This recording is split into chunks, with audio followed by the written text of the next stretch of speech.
자, 여러분. 여기 n 나오네요. 어디에 등장하는 n이겠어요? 당연히. 어디에 등장하는 n이겠어요? 이 보자마자 바로 머릿속에 뭐가 연상돼야 되겠어요? n 보는 순간.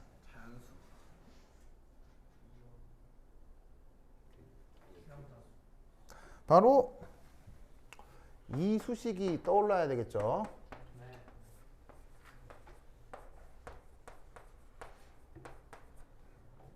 외워야 돼, 외워야 돼. 그렇죠? 자, 그럼 이때 여기서 전과 후라는 말은 이 n이라고 하는 상태가 요 상태에서 요 상태로 변했는 걸 의미하는 것 같아요. 그렇죠? 그럼 예를 들어서 A 같은 경우는 1인 상태에서 있다가 4인 상태로 갔다. 뭐 이런 거 같고요. 얘가 뭐 예를 들면 D 같은 경우는 3에 있다가 2가 됐다. 이런 의미가 되는 거죠. 그럼 우리는 이때 여기서 어떤 생각을 하나를 해볼 수가 있냐면 짜잔. 저거 왜 그은 걸까요?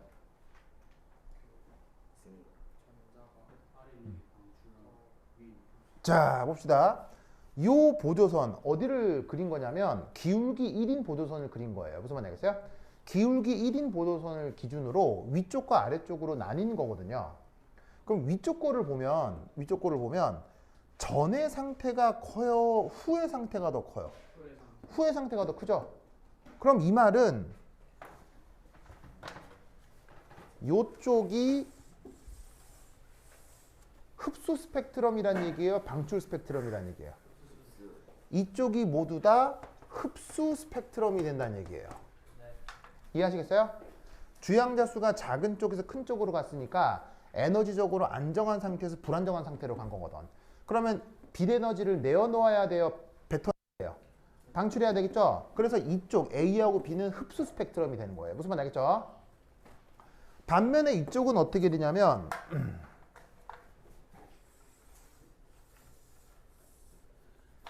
자, 전의 상태가 고에너지 상태예요? 후의 상태가 고에너지 상태예요? 전의 상태가 모두 다 고에너지 상태죠? 그럼 이건 에너지 얘기예요? 에너지를 방출했다는 얘기예요? 방출했다는 얘기죠? 그래서 이쪽이 방출 스펙트럼이 되는 거예요.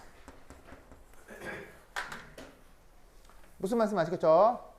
그러면 방출 스펙트럼은 어떤 식으로 나타나냐면 이런 식으로 나타납니다. 분광기라고 하는 기계를 이용해서 방출 스펙트럼을 분석하면 이렇게 돼요. 예를 들어 이런 표현이 있는데 이런 표현의 의미가 뭐냐면 바로 이런 면의 부분들이 있죠. 요런 부분들. 이렇게. 자, 이런 부분들의 특징은 뭐냐면 아무런 색깔이 나타나지 않아요. 암흑. 그러니까 암흑이니까 사람 눈에는 무슨 색깔로 보이겠어요?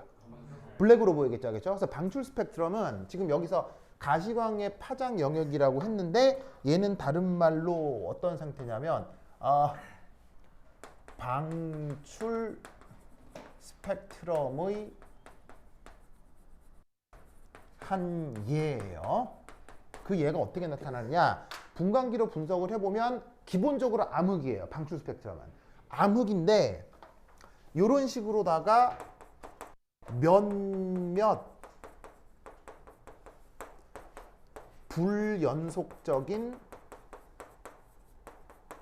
아주 밝은 선이 뿅 하고 나타나요.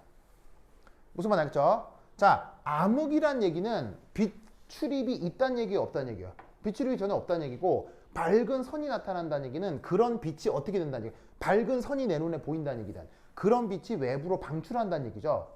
그래서 방출 스펙트럼은 항상 어떻게 보이냐면 기본적으로 블랙에 뭔가 밝은 선이 하나씩 띄엄띄엄 나타나게 되는 거예요. 무슨 말씀인지 아시겠죠? 그렇죠? 그것이 하필 가시광선 영역대에서 어떻게 나타나냐를 한번 보여주고 있는데 여러분 기억나요? 가시광선은 파장별로 어디서 어디까지였어요? 480. 바로 400에서 700이라고 내가 외우라고 했죠? 가시광선 어디서 어디? 400에서 700 나노미터 하겠죠? 그러면 400쪽이면 무슨 색깔이에요?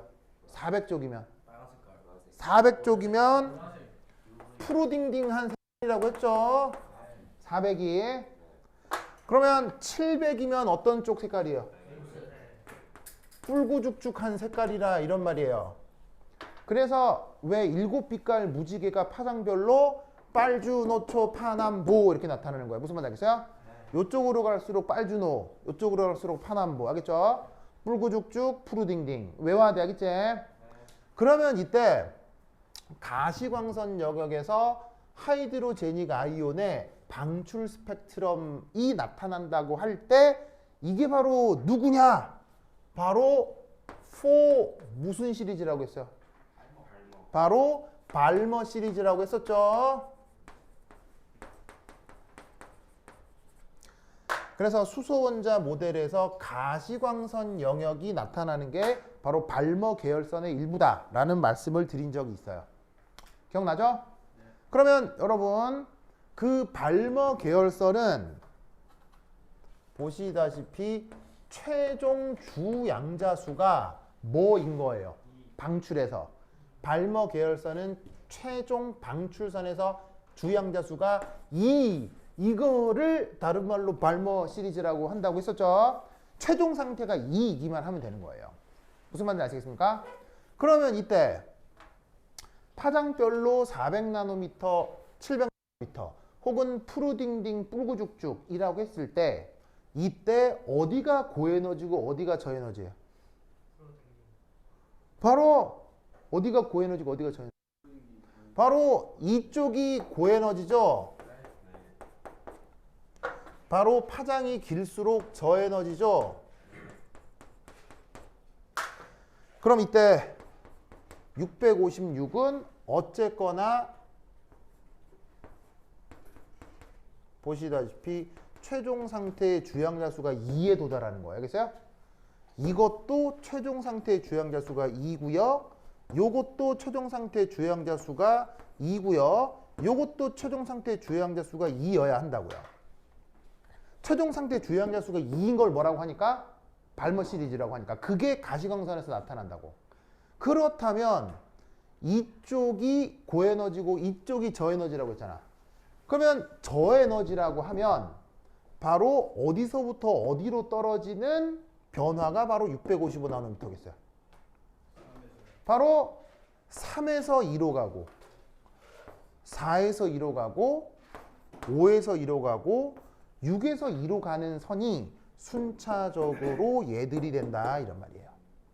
보시다시피 델타 N. 자, 델타 N이란 말 알겠죠? 물론 그것의 이제 크기라고 한다면 이것이 클수록 당연히 고에너지예요, 저에너지예요? 당연히 더 고에너지라는 거 알겠죠? 그래서 최종 상태는 2로 정해져 있는데 3에서 2로 가냐 6에서 2로 가냐 그 갭이 클수록 더 고에너지다. 아시겠죠?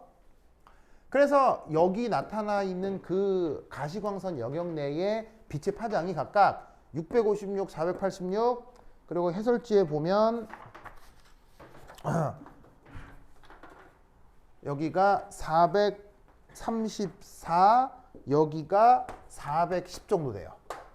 외울 필요는 없는데 하도 많이 나와가지고 수능 치는 애들은 다 외워요. 알겠죠? 그래서 이거는 이제 수능화학 원 기출이거든요. 수능화학 원 기출이라 일반계고에서 공부하는 애들은 다 외워버려요. 왜냐하면 이런 종류의 문제가 한 5만 개쯤 있기 때문에 하도 많이 풀어가지고 외워버려요, 애들이. 알겠죠? 그 정도로 유명한 숫자니까 꼭 기억해야 됩니다. 무슨 말 알겠죠? 이때 발머 계열선 중 여러분 학교에서는 이런 걸 물을 수도 있죠. 발머 계열선 중 그러면 7에서 2로 떨어지는 거는 7에서 2로 떨어지는 건 당연히 왼쪽, 오른쪽 어디로 가야 되겠어? 7에서 2로 떨어지는 건 당연히 이쪽에 있죠. 알겠어요? 그래서 예를 들어서 선이 하나 더 있다면 요게 7에서 2로 떨어지는 건데 재밌게도 7에서 2로 떨어지는 녀석은 어느 광선 영역대라고 했었죠?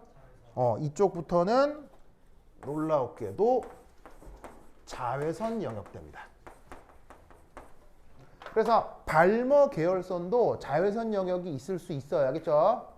근데 발머 계열에서 그러면 결국 가시광선은 몇 개가 나온다? 하나, 둘, 셋, 네 개만 딱 나오는 거예요. 그러니까 자, 그럼 어쨌건 자외선은 눈에 보여요, 안 보여요? 자외선은 눈에 안 보이잖아요. 하지만 가시광선은 눈에 보여요, 안 보여요? 보이죠? 이런 식의 분광기를 이용해서 스펙트럼 분석을 하면 암흑인 상태에서 빨간 선, 막 노란 선, 초록 선, 파란 선이 예쁘게 나타난다고요. 암흑인데 예쁜 단색 컬러가 딱 4개가 나온다고.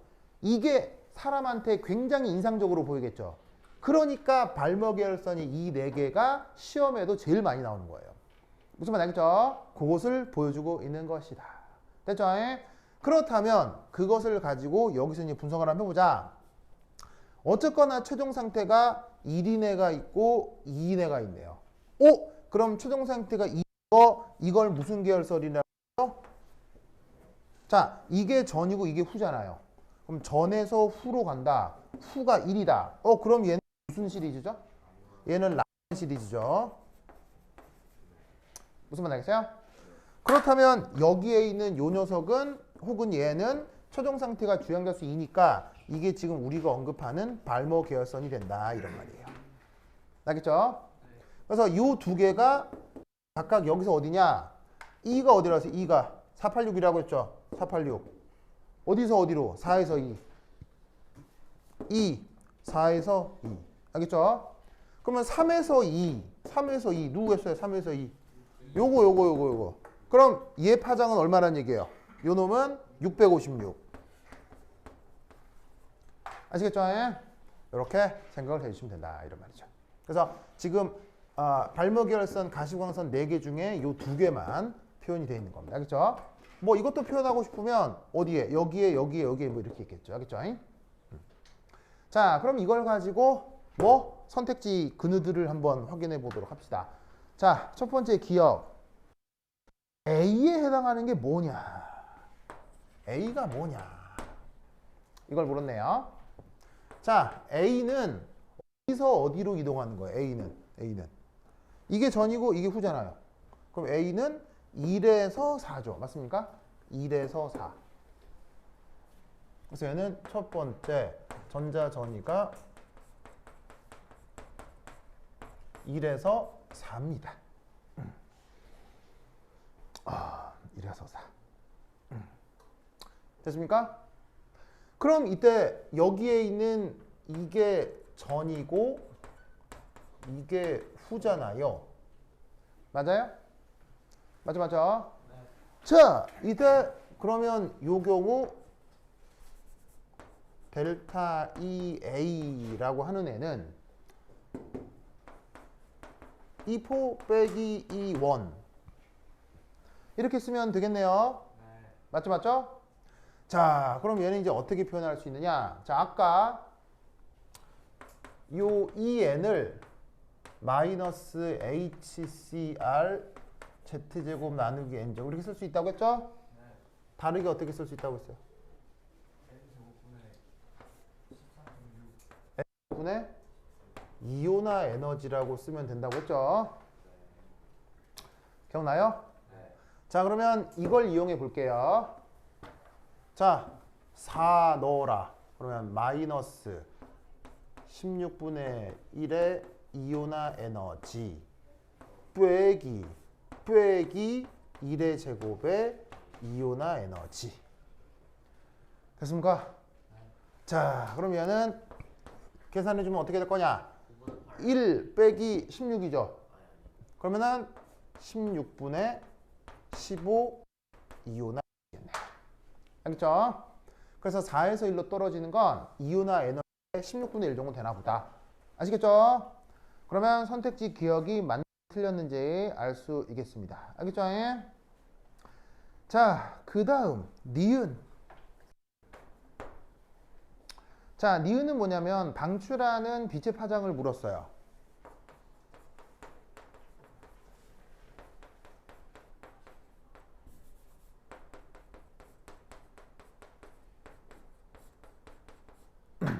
방출선의 파장을 비교해라.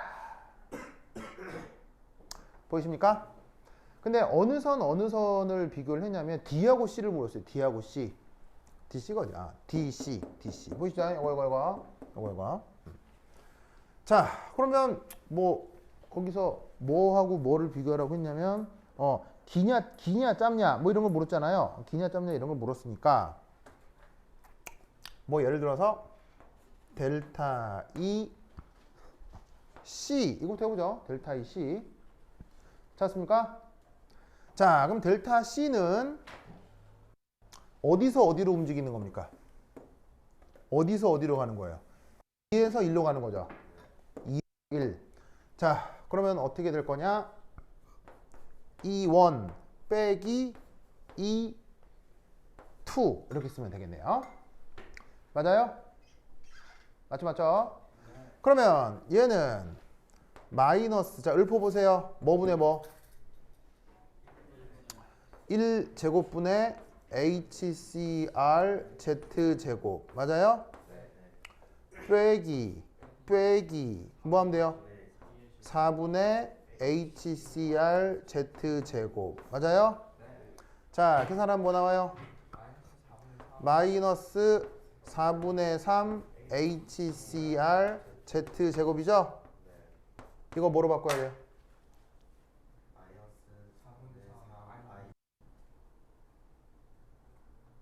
자, 이거 뭐로 바꿔야 돼요?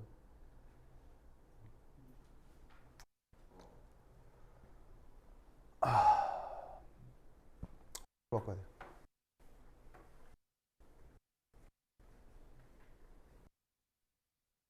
뭐로 바꿔야 돼요?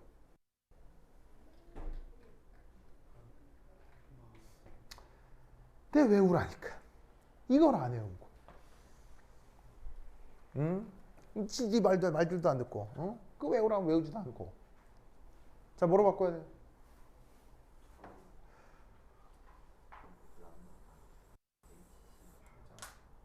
파장 비교잖아요. 파장 비교. 그러면 에너지를 파장으로 표현하는 수식이 있었을 거거든요. 바로 뭐예요? 램다분의 HC요. 근데 지금 C와 관계된 거니까 그때 파장은 램다 C라고 해보죠. 아시겠죠? 그럼 여기서 예쁘게 약분되는 부분이 생기죠.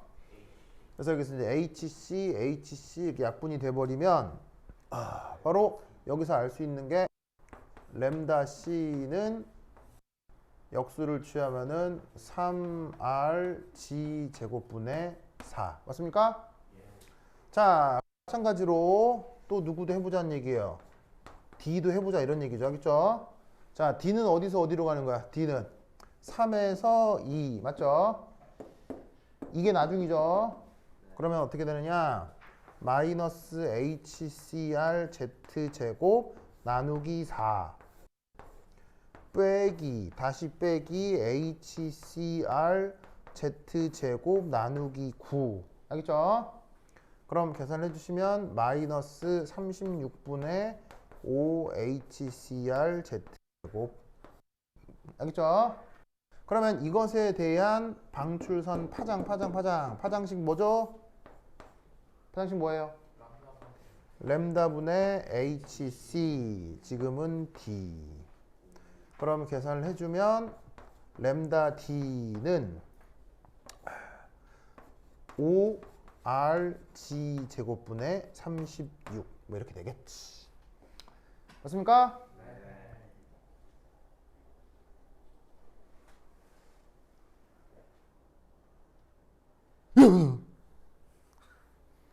효과가 없는데요? 이유죠? 이유나 미안해요.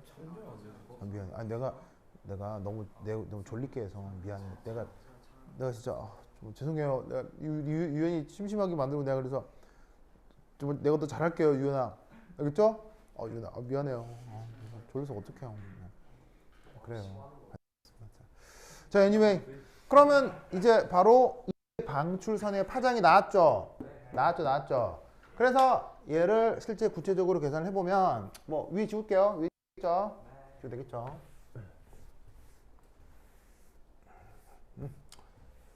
아이고. 자, 니은에서 그래서 최종적으로 램다 C, 램다 D 이렇게 비교를 해주시면 4 나누기 3, 그 다음에 36 나누기 5 이렇게 계산이 이런 말이죠.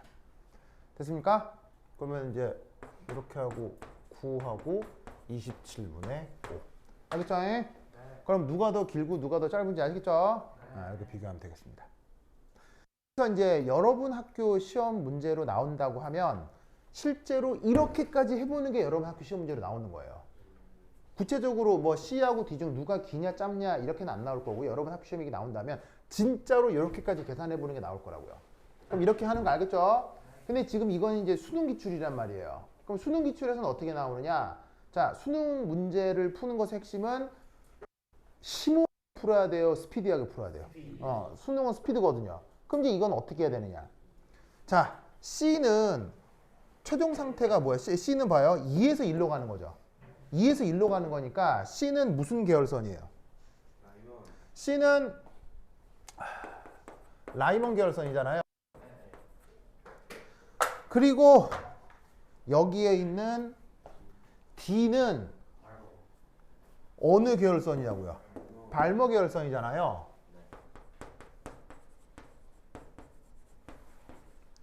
그럼 딱 라이먼과 발머 중 어디가 더 고에너지고 어디가 더 저에너지냐고요. 라이먼이 고에너지죠. 발머가 상대적으로 저에너지죠.